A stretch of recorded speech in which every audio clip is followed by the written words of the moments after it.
My name is Aaron Miller, and this is My Witt Journey. When I was exploring colleges, my sister recommended Wittenberg.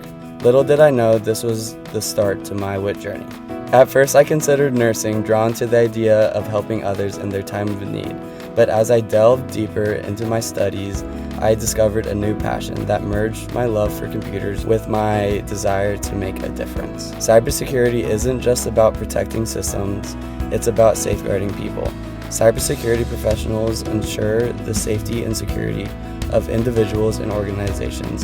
Balancing demands of academic and sports is also no easy feat, but through discipline and determination, my journey at Wittenberg has taught me that no matter where life takes you, the desire to help others remains consistent. Wittenberg has taught me many things to achieve my academic goals, but one important thing I've learned is to always follow my heart. This is my Witt journey.